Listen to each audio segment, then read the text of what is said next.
He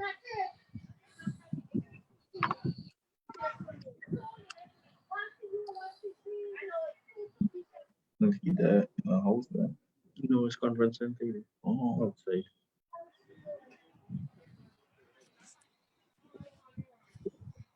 Good afternoon, Guyana, and thank you once again for joining us for another edition of Recount Watch Update.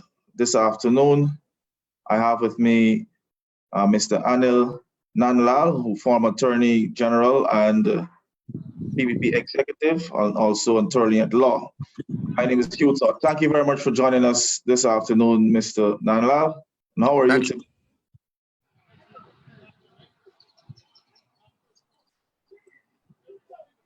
Can you hear me? Are you hearing me? Okay. So the last time we met you, you had given an update on the pace at which the process was moving. I know that we've had several interventions, one by the Secretariat itself asking for or recommending 6 additional workstations, which is still pending at the level of the National Task Force. I understand that 2 additional workstations may be assigned to Region 4. I'm not sure if that is accurate, but seeing that you are at the convention center, can you give us an update on the pace at which we're moving at, and if there are any attempts to advance the process so we can improve the output without affecting the integrity of the process? Thank you, Comrade Todd, for inviting me to be part of your discussion. And I'm speaking to you from the lawns of the convention center.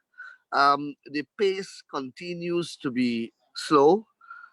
We are asking every day for an increase in speed, and we have suggested that that can be achieved by 2 initiatives. One, that the hours of work be rigidly enforced or even extended.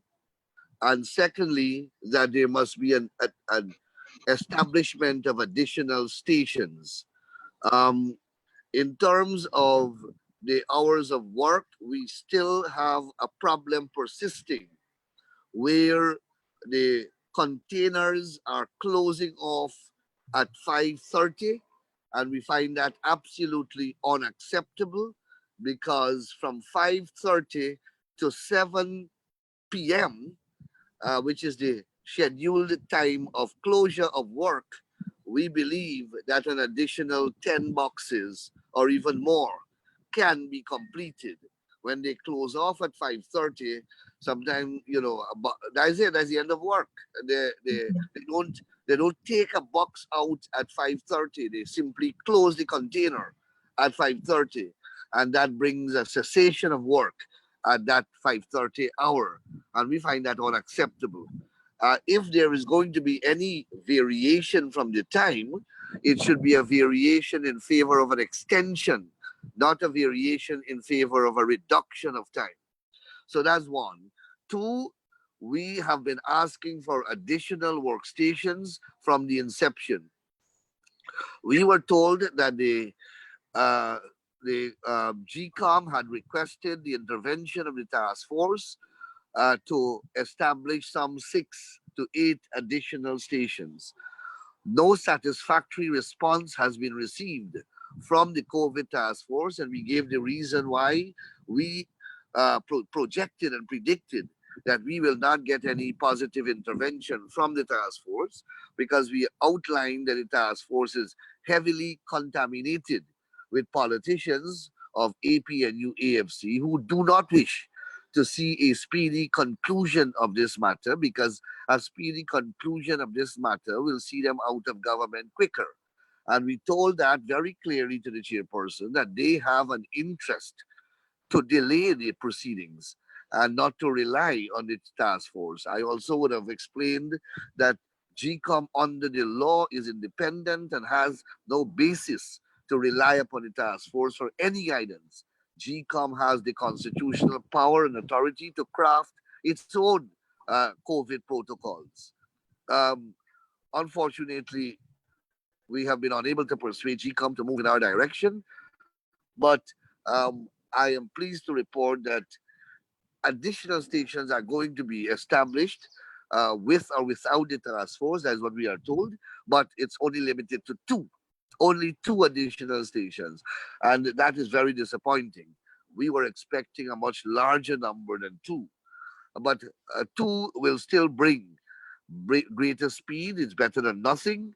Um, Also, we are detecting a clear trend emerging, which is a deliberate delay of the counting of Region 4 ballots.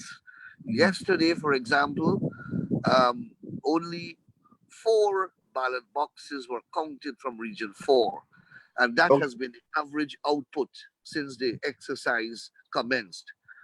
Um, when you compare the other regions, yesterday we did 18 boxes for Region 5. So you and it's Region 4 that has the problem. So the strategy has been to increase the objections in Region 4. The objections continue to flow and they're becoming more and more ridiculous. So in the total of about 1,750 boxes that have been complete, no, sorry, 600 boxes that have been completed, only 153 boxes have been completed for Region 4, oh, which is over 40% of the remaining boxes are from Region 4.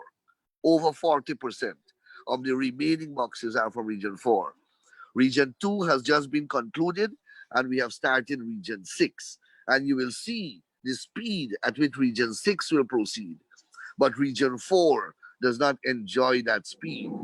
And it has to do with a deliberate policy. Remember, Region 4 has the highest number of stations along with Region 3. yeah. And Region 3 is almost about to be completed, and we have not completed any substantial number of boxes in Region 4. As I said, only 153 out of 1,789 boxes. So there is no doubt, we feel, that there's a deliberate policy of sloth being employed.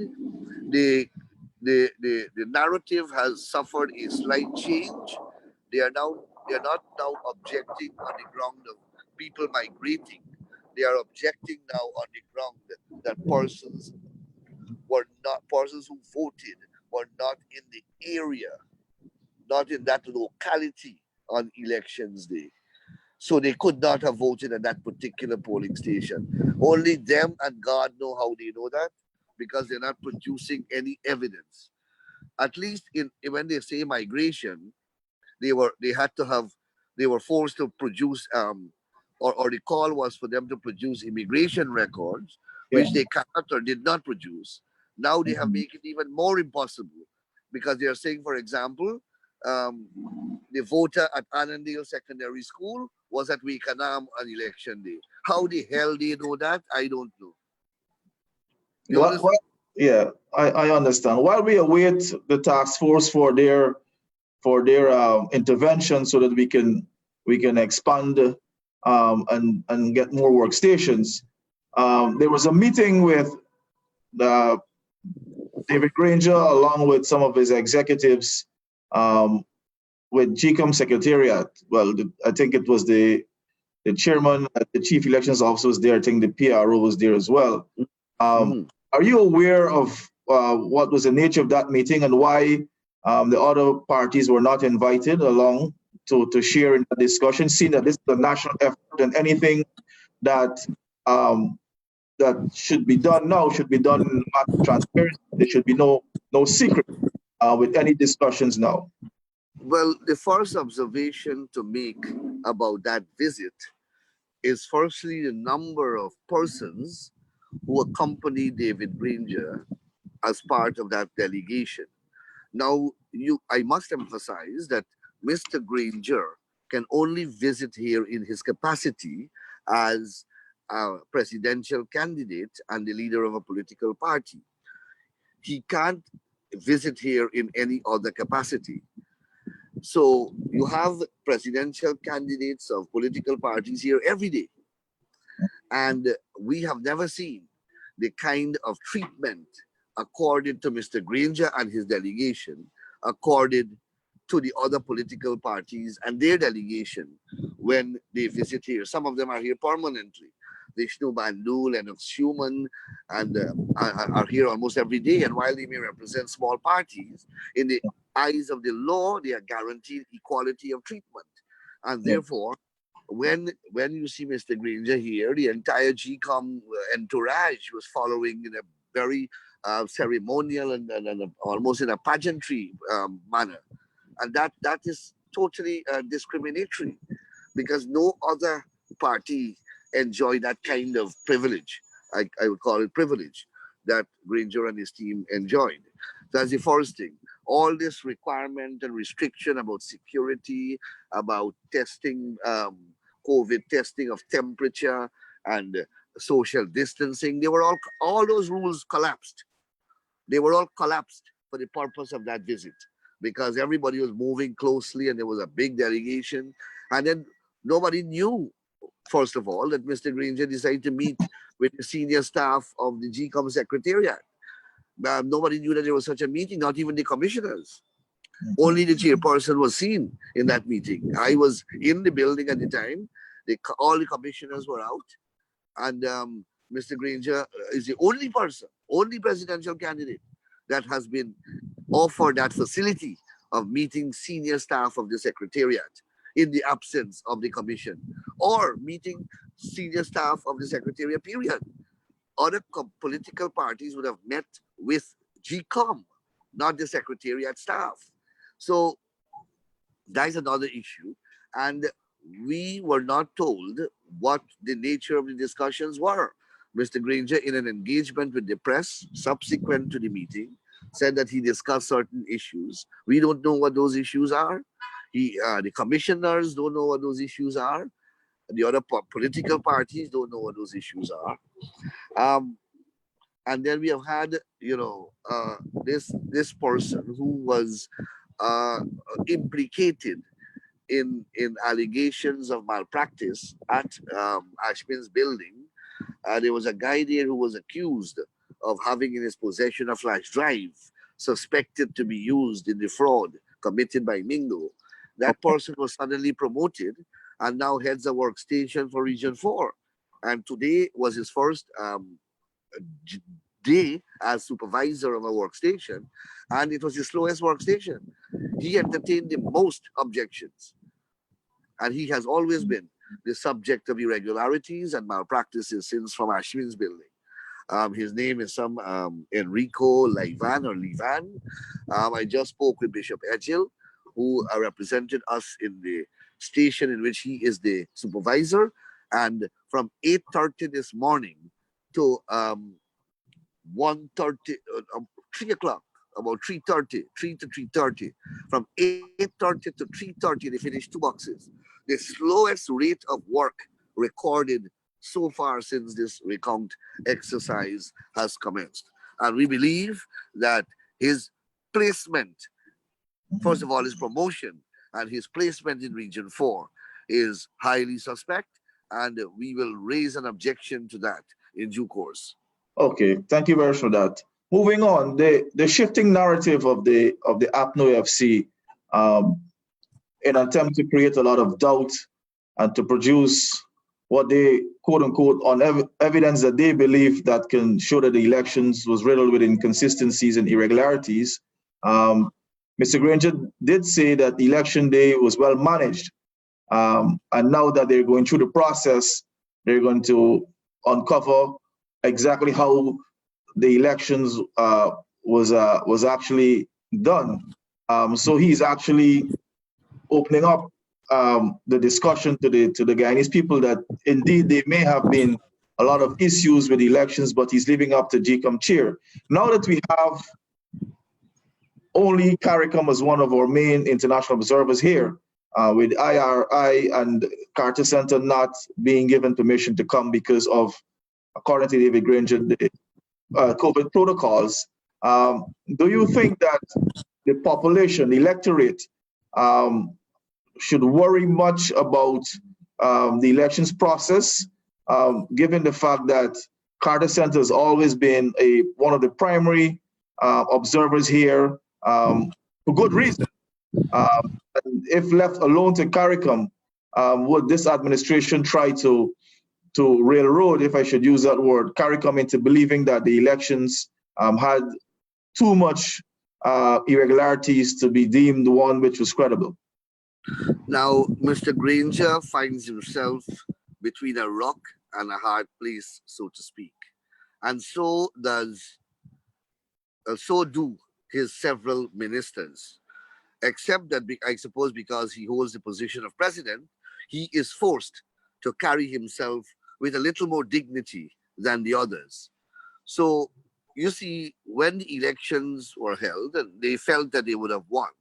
When they realized election night that they would have lost, they decided that Mingo will carry them through with that fraudulent spreadsheet. So from election day and election night, they constructed this narrative that they have won the elections. And they really felt they were overwhelmed. And that shows how incompetent they are to think that Mingo would have been able to pull off that horrible stunt in a glass room on live television in front of hundreds of people, including diplomats. So, but they place their reliance upon Mingo. So they continue with that narrative and that mantra that they have won the elections, they have won the elections. Mr. Granger is caught on record several times, even to the American congressman recently, as confirming that elections were free and fair and credible. The elections were free and fair and orderly. And those were the adjectives he had used continuously. And now that remember at one time they really feel that this recount will not take place. And they did a lot to prevent it from taking place. But after that, all of those efforts failed, and they were forced into this recount. They have no other card left in the pack other than to resile the previous position and start to attack the very elections that they said that they won. So they started to construct this narrative of parroting all this foolishness that you keep hearing all over the place. Most of them do not make sense. They collide with each other. One time they claim they win. One morning they would claim they win. In the afternoon they claim that people voted and migrated people voted. And that has been the horrible colliding mantra and propaganda outpourings. But Granger's latest pronouncement, which was May the 4th, he said that the elections were free, fair, and orderly. So yesterday, I guess he couldn't depart much from it. So I think he dropped the word fair. He said it is free and he said, well, orderly, I think. Yeah. Right? Free and orderly. And then Norton Norton likes to play that he's this academic, He said he wants to remind us that the president never used the word credible. Well, brother, the president said free, fair, and orderly. Free means free from violence, free from intimidation and fear. Fair means credible, free of irregularities and fraud. And orderly means the absence of public disorder. So Granger can talk how much he wants. He can't come out of that formulation of language. And Norton doesn't know better. He only embarrasses himself every time he speaks. So they are stuck to that. So every day they vary from that narrative. And they are losing greater credibility. Now you would know that Granger can't depart too much. So Granger dropped one word from the three that he used to describe. But he's still bound because only the other day he wrote to the Secretary of State, and he wrote to the Congress people, and he wrote to the House of Representatives, and he said about a free and credible election, etc. So he doesn't have much wiggle room, so to speak. But I suppose he has no other choice. But at the end of the day, Todd, no matter what they say, what will prevail in the end is the number of ballots found in the ballot box, which are counted. And every day they are trying to find more spoiled ballots. They're trying to find more invalid votes. They are magnifying. When they find one, it's like if you find one of these big diamond on Monkey Mountain. The gold people have got something called a shout. Yeah. When they one ballot in a box there in a wrong bundle, oh God, the amount of nights sometimes I want for if somebody dies inside the building. So I mean it's a pathetic thing. It's really a pathetic thing.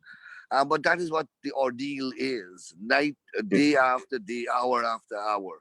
An agonizing quest to establish an impossibility. Thank you for that, Mr. Nandlall. The other question following on to that, from that, we at the PBPC, we have been giving the public all of the tabulations on a daily basis. We've been comparing the SORs with the SOPs. Again, Mingo's declaration for Region 4.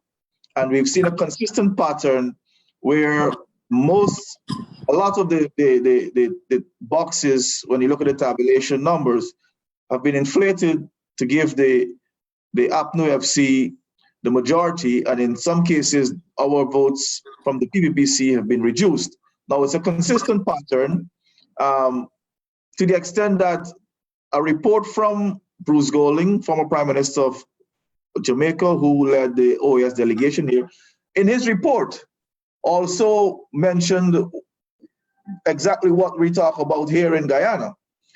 So it's out there in international fora. Why is GCOM taking so long to address this issue when it's pertinent to the recount process? We're uncovering incidences, multiple incidences in a repeated form of fraud committed by Mingo. The court ruled already on this matter. Why is it taking the commission so long to give attention to this matter, and the electorate would want to know?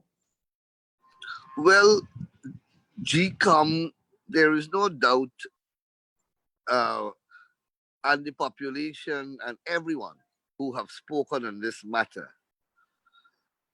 must criticize and fault GCOM for its inaction. It is GCOM that caused this fraud to be committed in the first place, because the entire GCOM was upstairs on the middle floor, and Mingo was perpetrating this vulgar fraud in just a floor below, just 12 steps below. And they were all upstairs, and we were running up and telling them to come down. And they locked themselves up in various rooms in that building and allow Mingo to perpetrate this dastard fraud. That is public knowledge. That is a notoriety, a factual notoriety. So GCOM will be slow. GCOM will be slow to deal with Mingo. But the thing is that I don't need a pronouncement from GCOM on whether Mingo committed fraud or not. Any human being who is not by now convinced that Mingo committed fraud must see a psychiatrist. Something has to be fundamentally wrong with your brain. If you have been following these elections and you are acquainted with the facts, you don't know that Mingo committed fraud. So, and that is what their narrative cannot change. Every time a ballot box is completed and you compare it with the SOP that we have and which they have as well, but they can't show it because they either interfered with it, or if they show it, they show that they lose elections. So every time a ballot box is counted, no matter how long they take, even if they count one a day, at the end of the day, it matches the SOP that the PVP has, and the SORs that will be produced from that process matches the SORs that PVP that will be issued at the end of the process. And significantly, if it is one of the boxes that Mingo touched with that spreadsheet, we are able to see clearly the fraud. And the fraud is twofold. One, it is consistently giving APNU+AFC more votes than they got in the box. That's the first thing. Not one time did ANU get more or PVP got more. Yeah. And it's not a small number. In one box is 100 and something. That's the margin. You see what happened when Mingo was caught. He had already completed about 426 out of 879 boxes. Yeah. And he used his statements of poll for that. That was on March the 3rd. And that is when he got the message that you got to stop. And you got to use his spreadsheet. Because if you continue using that statement, the poll will lose. And then is when they somewhere in that building, somebody passed the spreadsheet to him and say, I don't know, call from this. So 426 boxes were already counted. So he had to commit fraud of a particular high degree to get that remaining 400 boxes to achieve the target to surpass the PPP. Because at 425 boxes, the PPP had already had over 50-something thousand votes more than them. So they had to get a lot of votes out of the other 400 boxes. So they put poor Mingo in a difficult situation. He had to increase the numbers in each of those remaining boxes, sometimes by over 100 and something votes. And then that was not enough. In other instances, because that was not enough, he had to reduce PPP ballots as well. Yes. You understand? Thank you. Yeah, thank you for that. In wrapping up, I want you to address just one other question. Early in the discussion, you mentioned that Mr. Granger should have visited the convention center as leader of his party and presidential candidate. But he made it clear to the electorate that he was visiting as the president of Guyana, and he was speaking on behalf of the government of Guyana.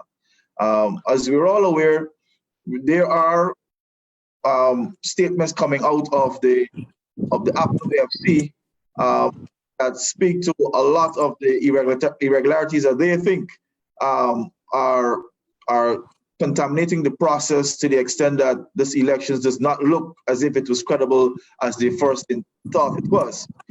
Mr. Granger mentioned the 4 C's. He talked about country, CARICOM.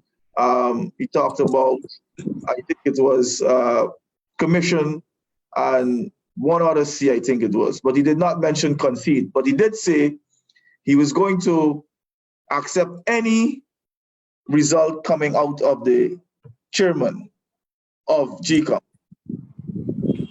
How do we contextualize that? Because we know the president has made many statements before, talking about his commitment to the rule of law and adherence to the Constitution. But many of times you've seen other things happen along the way. Can we expect a smooth landing now that we're at the crossroads and we need to put this country back on track? Can we expect a smooth landing where the count will go through, we will get a declaration and get the new government sworn in? We have to be realistic. You're dealing with the PNC here. I don't care what other alphabetical formulation they call themselves. They are the PNC. Historically, the PNC has a record. They thief elections. That's what they do, right? When they go to the elections that are free and fair, they lose. So leaving up, if it has to be left up to the PNC alone, then they will not accept the results of this election. Fortunately, it is not a matter for the PNC alone. The era in which they stole elections have long passed. The forces that control the world today are differently circumstanced, and they have different priorities than the one that prevailed at the time when they were stealing elections. Yes. So those are the forces that will preponderate upon GCOM and upon the APNU+AFC, PNC, to force them to abide, accept the results. Or else, listen, if it was PNC alone, there would not have been any results. There would not have been any recount. Mingo declaration would have prevailed, and they would have remained in government. So let us get that very clear. Anything left up to them will be toggery and skullduggery, because that is their nature, that is their history, that is what they know. Fortunately, it is not a matter for them. And that is why, to go back to a question you raised earlier, which I didn't get an opportunity to address, we need Carter Center and the international community to come back here. Yes. We need, don't bother with this emphasis on CARICOM. Yes, CARICOM is here, and CARICOM is a good ally, and CARICOM is doing a good job, and we are happy. But these people are thieves. All the observer teams were here. All the ambassadors were in that building, and they Yes. attempted to steal elections. You can have CARICOM 3-member team here alone to watch them. So we Yeah. have to continue to agitate to get the Carter Center and every possible observer team who are accredited to return here. We need as many eyes on these people as possible. Yes. Thank you very much, Mr. Nandlall, for your insightful discussion. Always a pleasure to have you. Please avail yourself for more of these discussions because you bring good meaning to what is unfolding in our society, and the electorate, I'm sure, is very pleased to have you in these discussions. Thank you very much once again, and thank you, Guyana. Goodbye until we meet again. Thank you very much, Hugh. Thank you.